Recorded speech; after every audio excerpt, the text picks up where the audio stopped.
Hey everybody, welcome back. Well, I guess I should be saying that. I don't know, I haven't made a video for like 6 months or so sorry about that.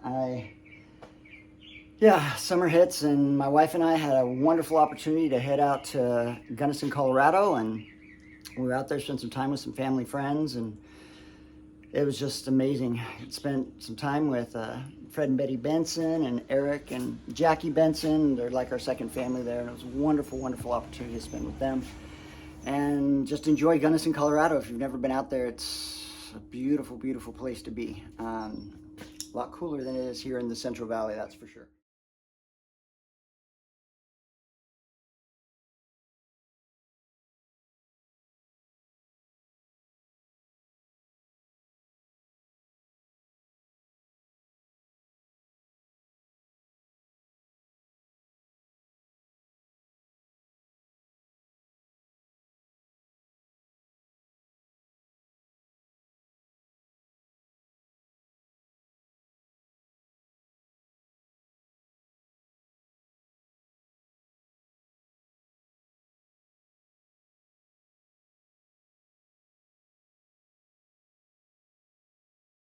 So Rusty's behind me.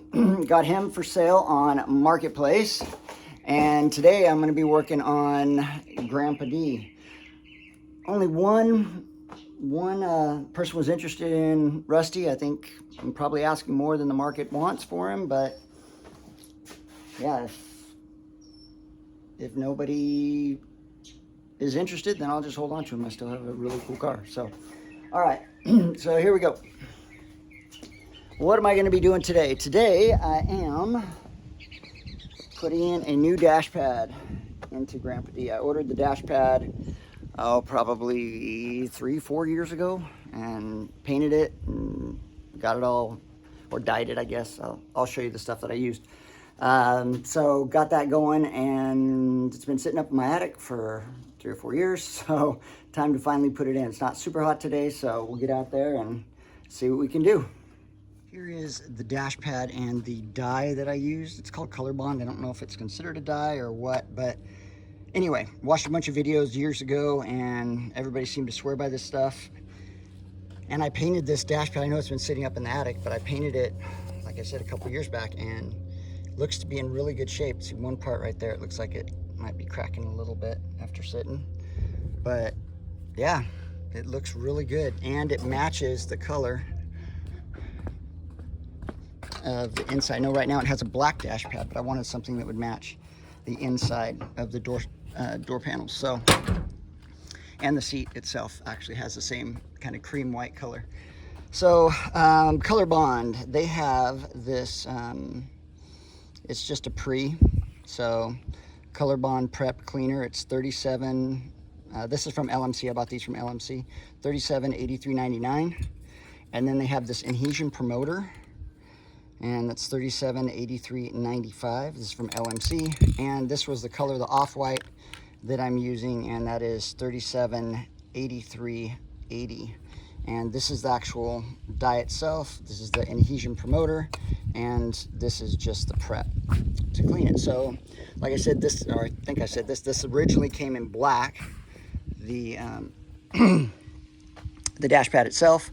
And then I painted it. I just saw this little part right there.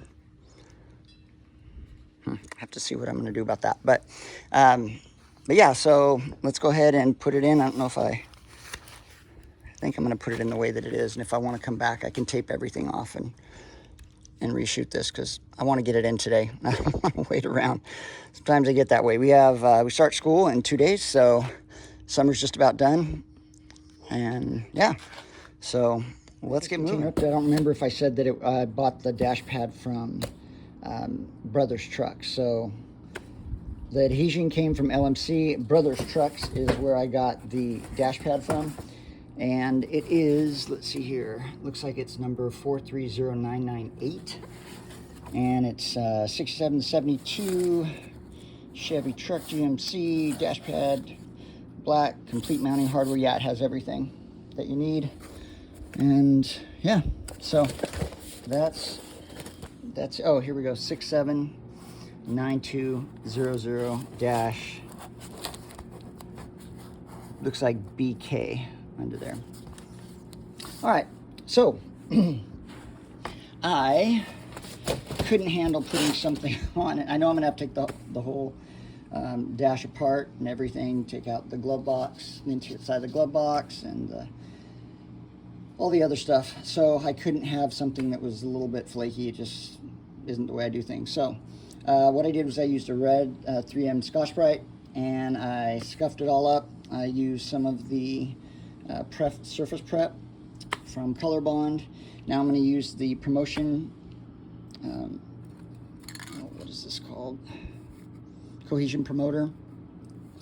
You're supposed to shake it up for a minute, and then you spray it on. Once it's not tacky, then you can apply the, within 30 minutes you need to apply the actual color from Colorbond that you want to put on.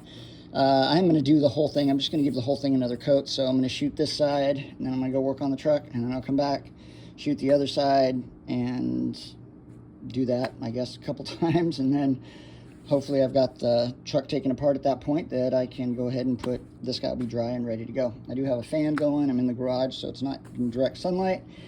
All right, here we go. All right, so the adhesion promoter says that I should have between 10 to 12 inches back, shake cam, all that good stuff. So here we go. Let's get this rolling here. And it says to do a small area first just to make sure it's not going to affect anything.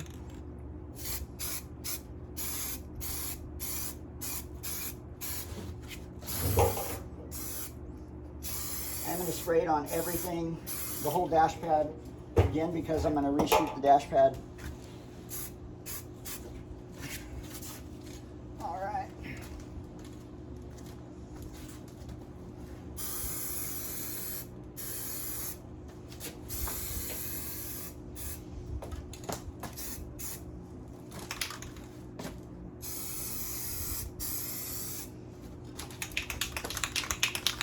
Come around here, guys. All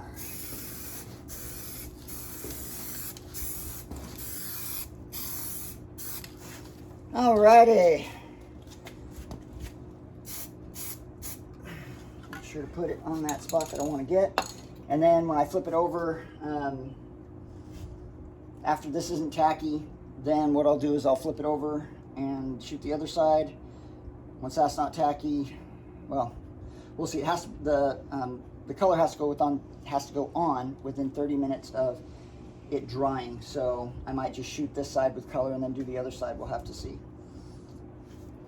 And I might even actually set it up on its end here. Get a little bit more on this side here. So watch for it puddling. Okay, I'm gonna let that sit for a little bit, and then I think I'm gonna put it up on its end, shoot that, and then, yeah, and then I'll apply that guy. Cool. It's in the low 90s, and it's setting up pretty fast today, so time to just flip it over and do the other side.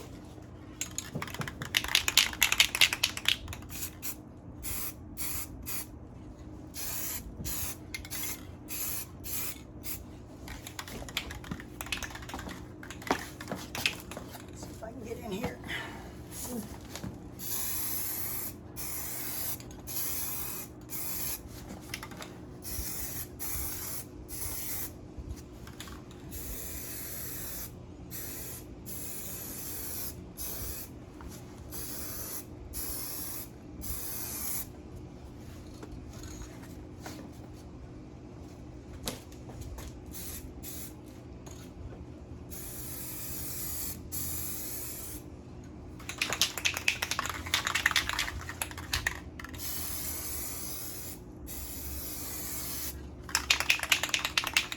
Okay guys, I think that's going to be it. I'm going to let it sit until it's not tacky anymore, and then we will go from there. Sorry, I hope that wasn't out of view for you guys. So sprayed it all down with the adhesion promoter. Gonna let it sit until it's not tacky, and then I'm going to shoot it with the actual color itself. So it looks like it's not tacky. This is the color, 3783 8380. So reading the back, it wants you to stay 12 inches out to give it a good mist. The reason it's saying that is because you have a lot of texture on your dash pad or whatever it is that you are painting, and you don't want to clump it up, because if you do that, it's going to fill in all the valleys of the texture that you have, and it's going to cause blotches and those types of things. They also want you to go from one side all the way to the other when you're shooting it. I'll do the best I can. Don't always have the width to get across there to do that, so we'll see what we can do. And yeah, so 12 inches back, just try to give it mist coverings. I'm gonna give it a mist covering, then I'll move it back, do the other side, and then I'll do this side again when I get done with that. I'm gonna try to put a lot down, a couple coats, 3 or so coats on this top part, because I know that's gonna get the majority of the sun. And I did go in and feather in with that Scotch-Brite pad this other side where I had that flaking. So let's see how we're gonna do it. And you're supposed to shake the can about 2 minutes, guys. So, all right, here we go. I'm gonna make sure to put this here so I'm not getting any color on my motorcycle, which would really suck. I'm gonna test it real quick here. There we go.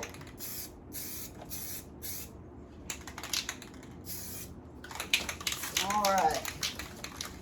I don't think I'm gonna be able to go from one side to the other, so I'm just gonna fade it off in the center.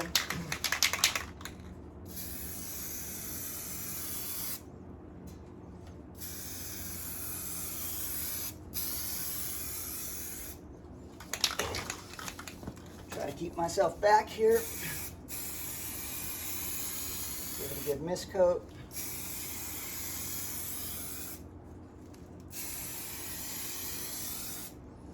And one more here.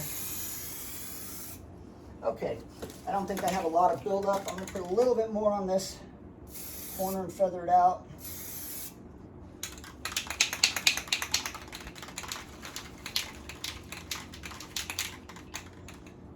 I'm gonna pull it back now and do this other side here. Oh, crap, I'll do that.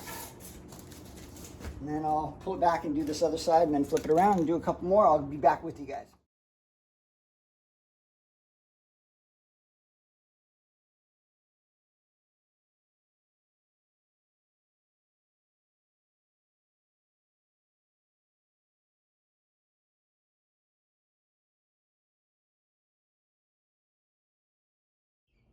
Well, got the glove box door off and the cardboard out. If you haven't seen C10 Truck Nerd's videos, used to be It's the Chad was his YouTube channel. He changed it to C10 Truck Nerd. Check his out. I watched his videos before attempting, well, everything except getting the cardboard out. Probably should have watched his video. But replacing dash pad, taking out the dash, he's awesome. Plus he has a great sense of humor. He has a really dry wit. It's funny watching him. I I'm not blessed with that way, but anyway, check it out. C10 Truck Nerd, links down below. Yeah, super cool. Anyway, yeah, the cardboard backing was all original, and when they put it in from the factory, there's these relief pieces over on the side here. I think what they do is they actually fold it in, and the cardboard, I could be totally wrong, but this is what I'm thinking, and that the cardboard isn't as brittle as it is like right now. And I had it without any problems, and then one side caught as I pulled, and this top section got a little mangled. So I'll try to put it back in the way that it is right now, and then maybe I'll order a new one. I hope LMC or Brothers makes a new one that isn't a piece of crap. They're like the American made nice ones were, because this is really good. I mean, it lasted for my lifetime just about. So yeah. Anywho, one of the things that Chad talks about is taking a picture, and I recommend that with any of your projects. You guys all know that. You guys are all car people. Before you get into projects, a lot of times I'm working and I don't take the time to stop and take a reference picture, but I've really started to do that a lot more than I ever have before. I can see one of these AC hoses isn't attached like it should be, so have to get in there and deal with that another time. The AC's not working anyway right now. So okay, so got this out. When the door comes out, it is sitting on top of the cardboard. So there are 4 screws in the bottom. They're all the same Phillips head screws. and then you have one on each side and two up at the top. You don't have to take out the latch. The door itself is held in, goes in sideways. You guys can see that. Goes in sideways like that, and then just sits right down there, and you just screw it in place. And that just comes out, has a little rubber stopper on it. Ooh, a little cool breeze. That feels good. Okay, so to get this guy out, there are, I've watched the videos and I can't tell you exactly. Let's see here. There are 1, 2, 3, 4 screws into the bottom, and then that's screws. And then there's bolts that come in that are actually mounted on the pad that come in through the backside that goes straight down. And then there are 2 that come in at an angle over from the side over here. If I can get one of these nuts off. Okay, I'll have to go get the driver inside and everything for that. So you have to take out this duct if you have AC. And I saw Chad Duty reaches up behind and does that. I'm kind of having a little, can't see it guys here, but the beginning of summer vacation, I was using one of those vegetable slicers, and I was just moving along. My wife and I were talking, and boom, tip of my finger came right off. Just took it all off, the whole tip right there. And it's just amazing. The human body is a blessing, I tell you. It's an amazing thing, because my doctor said it would grow back, kept Neosporin on it and kept it wrapped up. And I was out in Gunnison, we were doing a lot of construction work, and just kept it wrapped up with Neosporin and moist. And kid you not, if the whole thing grew back. I mean, the fingerprints are perfect. It was gone. I mean, this whole tip, I'll show you guys a picture, the whole tip was gone.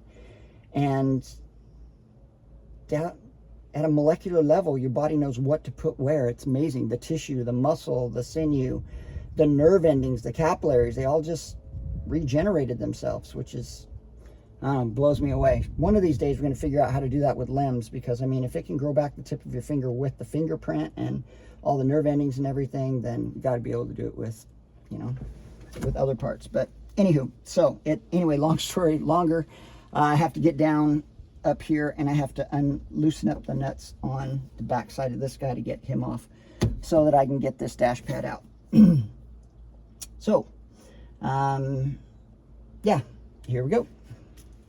So a little nut that goes on the back is a 3/8, little tiny guy, and you guys can see that right there. There we go, 3/8, and then these are little Phillips head screws that go in from the front side. These nuts are in the back.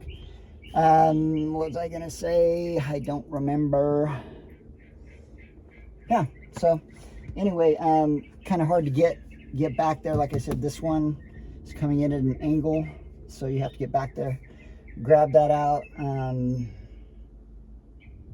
Yeah, so I'm gonna give it my best, see what I can do, and then I'll catch you guys in a sec. So I spent the last, I don't know, 30 minutes, 45 minutes trying to get one of these little nuts off of this back corner one. For some reason, I don't know if the back corner one got some moisture in it or what, but I had to break it off to get it out. The way that I did this was by using vice grips, and I just put the vice grips in and just kept squishing it, trying to get it back up in here with my head back under there. And so let me show you what it looks like. So there it is, way back up in the corner, right back up in here. Kind of reference, so it's sitting back here in that corner. And yeah, it was not, I don't know if the threads had gotten marred somehow. I don't know, this dash has never been out. You can see the paint that's still on it, but oh my gosh, it's gnarly. I was even thinking about drilling it out from this side because it's just, oh my gosh, that was a beast. So let's hope that the other ones come out a whole lot easier. Ah, man. So thankfully, grandfather, uncle, cousins kept this truck in really good condition. But even then, with all the years, I mean, everything is just basically glued on. It doesn't come apart at all. Had to get this vent out up at the top. It's right in there. It's your defroster. And sure enough, it would not come out. Or at least I didn't want to take it out. I just wanted to get the line, you know, the hose off of it. But no, the hose was not, there's no way. They must have rubber cemented that on there or something, because that is, no. But if you are taking this off, on a side note, it has two clips, a clip on this side and a clip on that side. You see those two clips right there. So if you're trying to get it out, you have to come up from underneath it and push those in, and then it pops out. Now, the other thing, I was watching on Chad's video, he said if you have an AC car, which this was, pretty cool option, that you take this guy out, the center AC duct out, so that you can access the bolt behind it. Well, see that? The nut had already come off of this, and maybe that's why GM put these holes there, so that you could actually get in to access these, because this is like, I don't know what that was, something went flying. Oh, there we go, it's a little screw. Yeah, next to impossible to access these, especially if you have a speaker sitting right here. So speaker, stereo, AC duct, it is completely slammed in there. I mean, yeah, there isn't room to get anywhere. And especially with these hoses being as brittle, and it's like super hard to pull that out of there.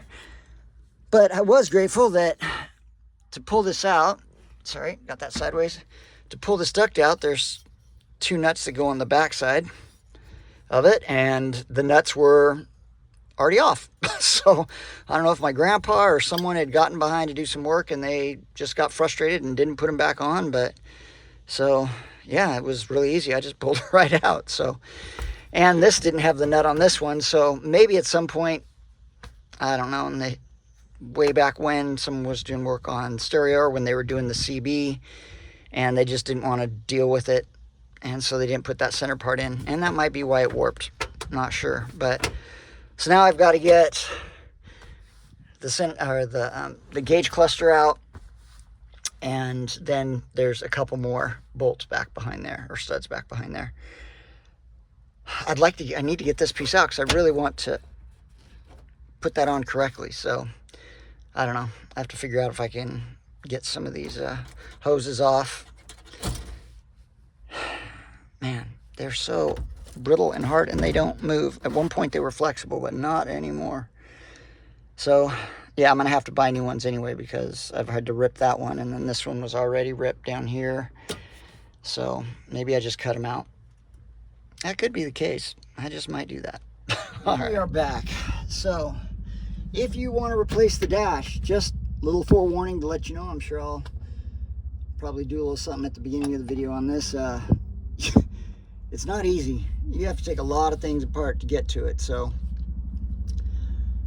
still haven't got to the backside of this vent yet. I'm in the process of trying to get to it right now. Here's the other side of the hose. Got the gauge cluster out.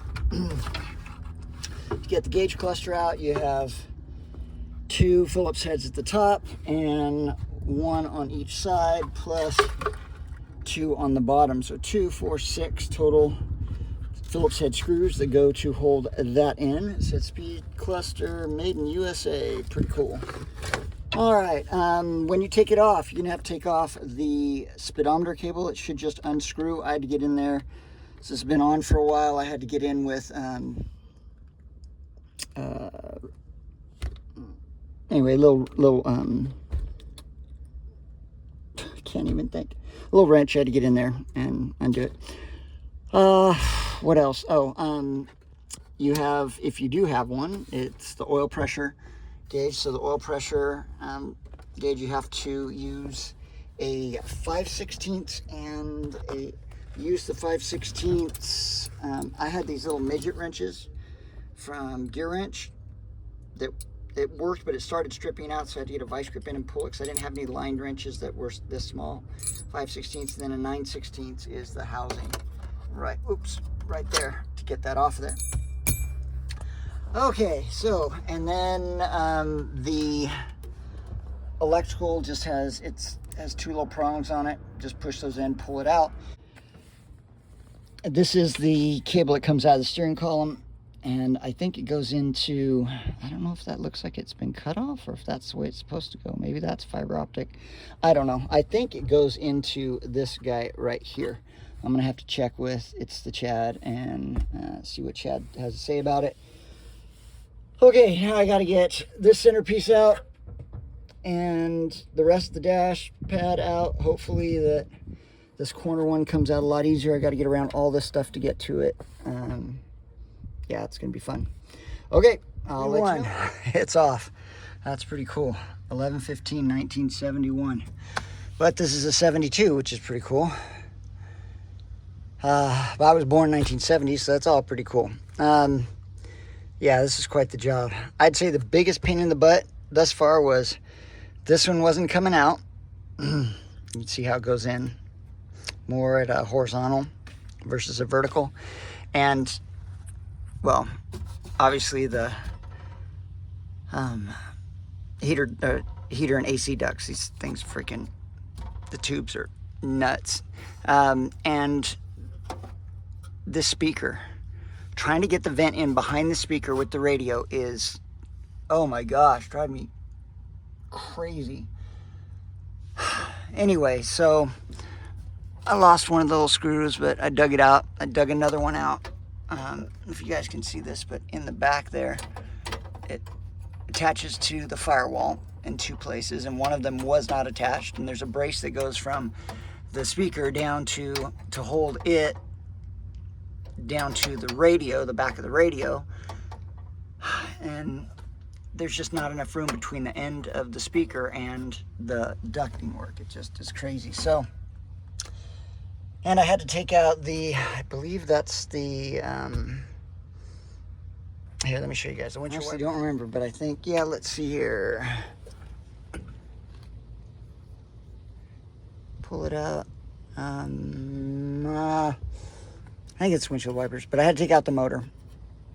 It's really easy. Just undo this screw right here. It just drops down, and then you can access this screw back here, which the nut wasn't attached very well, or wasn't on there really tight, which was fantastic, so it was easy to come off. So I'm leaving all the ductwork out for right now. I'll have to buy all new ductwork. I want to put Dakota digital gauges in anyway, and vintage air, so we'll just see. I'd like to use vintage air with the factory ducting. I don't know. I'll have to see how that works. But time to start putting the new one on.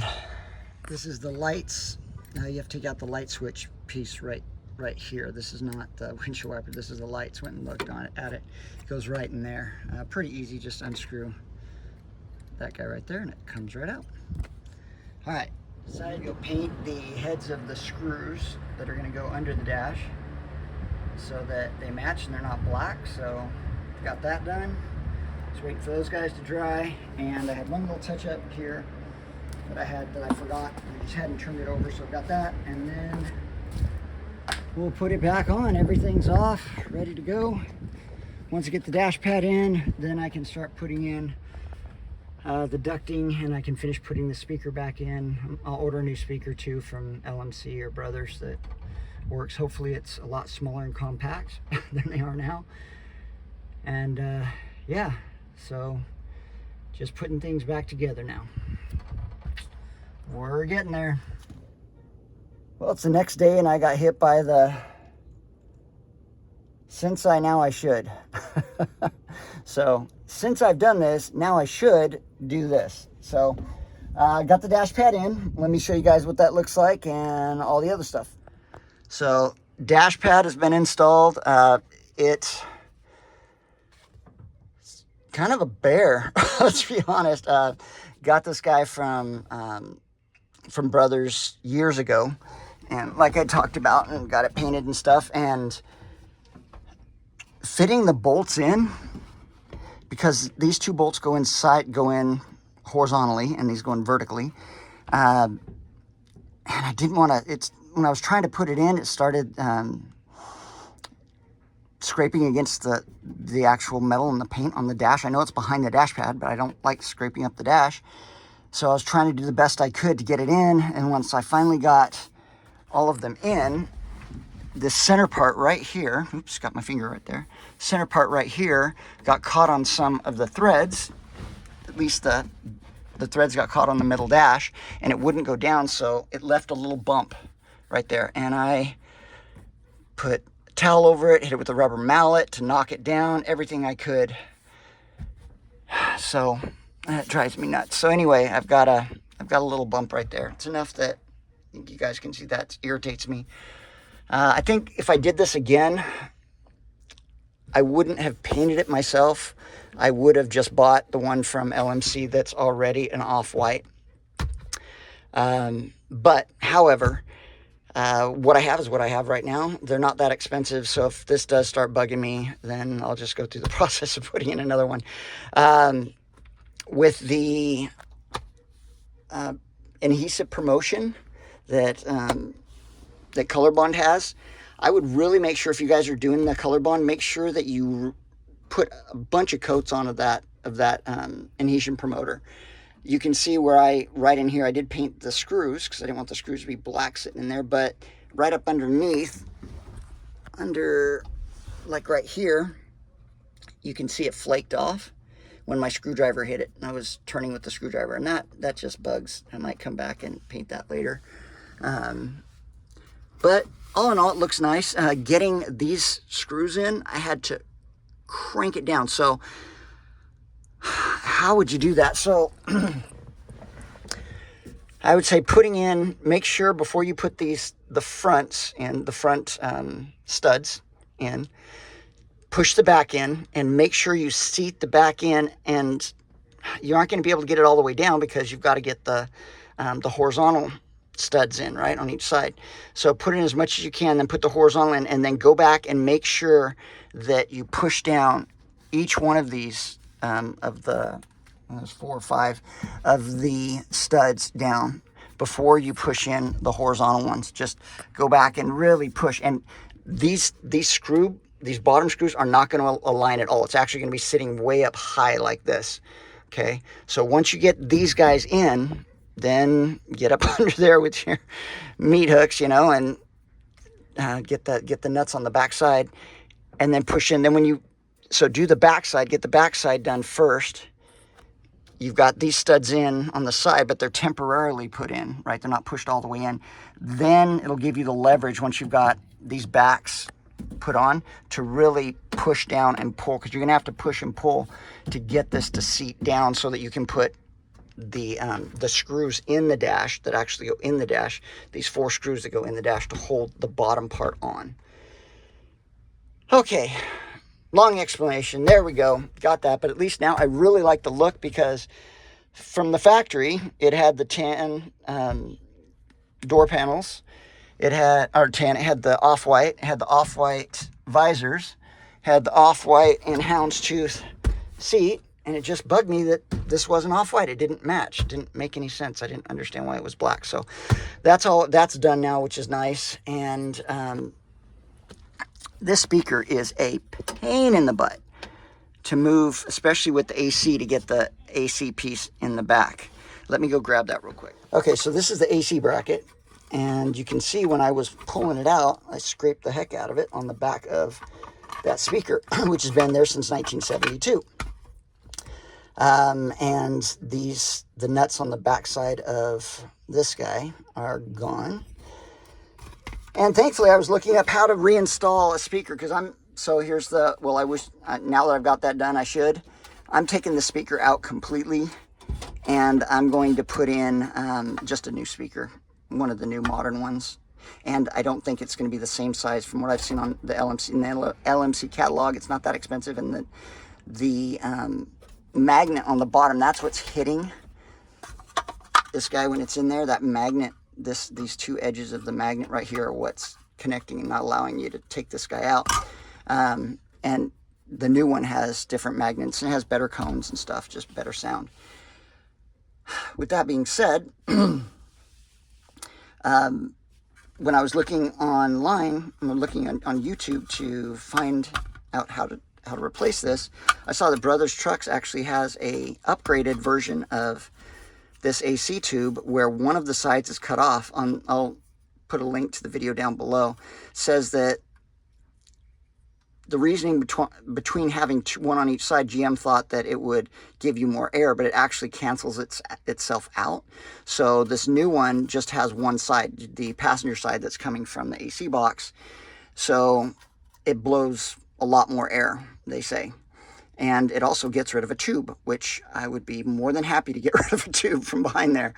So, so I'm going to buy that. I'm going to buy the speaker. I'm going to buy the cushion that goes in here, and probably all the new tubes that I need to get. So for right now, I'm just going to put everything back together, put the dash back on and everything, and show you guys what it looks like with it all back together. But I will be putting in a new speaker pretty soon and getting all that together. So that's where we're sitting at, guys.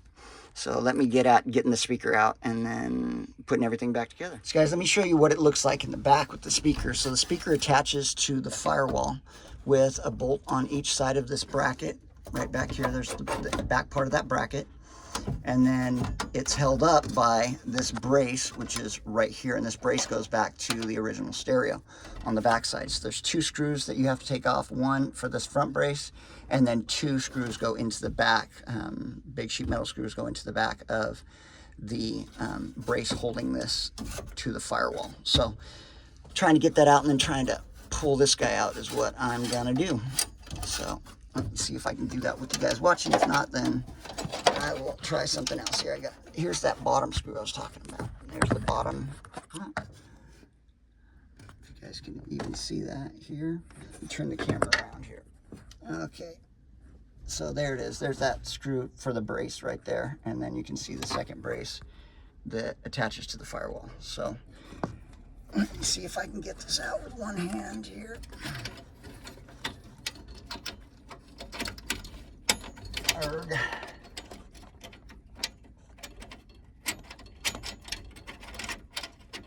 Obviously had it loose already. Okay, so brackets out, backside. Make sure I don't lose the screw. And then now I'm going to try to wiggle this guy out. Hopefully he just comes straight out. But oh, here's the other weird thing. From the factory, they actually soldered it directly to the speaker. Instead of, you guys see that? Instead of using the plugs. So that kind of sucks. So I have to clip those to get this out. I forgot about that. So let me do that and pull this guy out.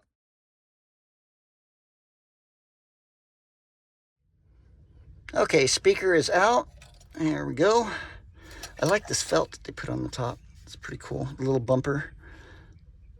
Just to give a little space. I don't know if the new one's going to be like that, but I want to get one of the new, more modern ones that, but hopefully will fill up that hole without allowing things to fall into the dash. And here's the bracket. So now that I've got that out, put this guy back on there. I did notice while I was down here that the AC duct or heater duct, I don't know, AC I guess, this guy, there's a piece that it's not fitting. Oh, here we go. Over here, it's not fitting. You guys can see that. Got my finger out over there. Right here, yeah, it's not. There's a big gap under there, so I've got to figure out what's going down the road. I'm not doing that right now. None of this is hooked up, and the AC unit isn't hooked up anyway. So, use the old Freon, and it was unplugged when I got the truck, so. All right. So I'm just going to put everything back in. I'm going to order a new glove box cardboard for that guy. So LMC or Brothers is going to get a little money. Okay, I'm going to put it all back and then show you guys what it looks like when it's back together. When you're taking out the rod for the light,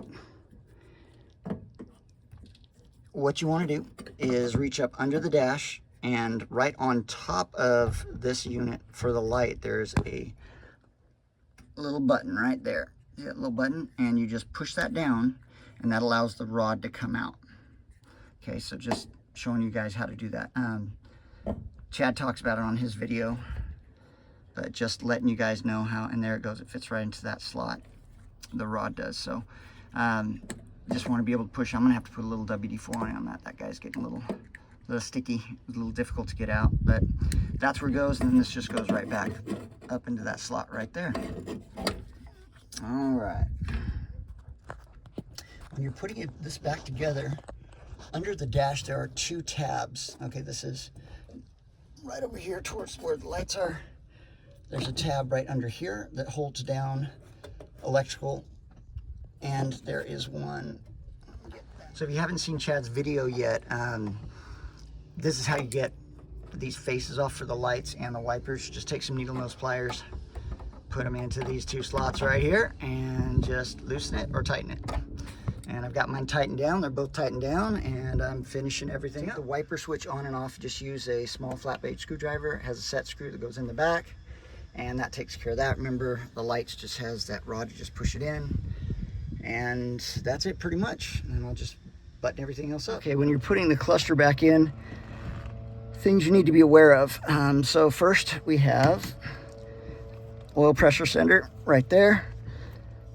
Then this is the plug for the back of the dash. Then you have over on this side, get my camera up here. There's the fiber optic line that goes in right there. And then last but not least, there is the speedo cable that you have to take off. Okay, so those are the pieces. So you have your oil pressure, your wires, your fiber optic, and the speedo cable right there. And we are all done for now. New dash installed. Matches everything else. Everything's put back together. That little bump is gonna bug me, but it is what it is. I have to clean it off. I got dirt on it, but all right. So that's it, guys. That's how we're looking. I like it. I like it a lot. Tools that I used. This is to get the bezels off. This is to get the windshield wiper off. Obviously all the Phillips head screws you need. This was for, I think I used this on the lights to get the light motor off. Motor that goes with it. 5/16. I would get a line wrench if you can to take off. This guy is used for the oil pressure sensor. I love this little ratchet. I got this at O'Reilly's years ago, and man, really helps me get in, especially I'm using it for, like, I'll put Phillips heads on. It allows me to get torque on them or untorque things, especially when I can barely get my fingers in. A lot of extensions.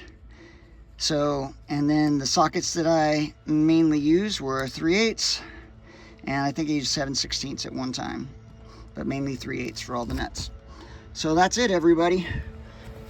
Thanks for watching. Check it out. Please check out the other YouTube channels I have below. Half rods. We've got It's the Chad, which is now C10 Truck Nerd, Montana Garage, Rusty Wrenches, all the other people that are putting out great content. Please check them out down below. Brothers Trucks, LMC has a YouTube channel. Check those guys out and all that stuff. Thanks for checking it out, and we'll see you guys next time. See ya.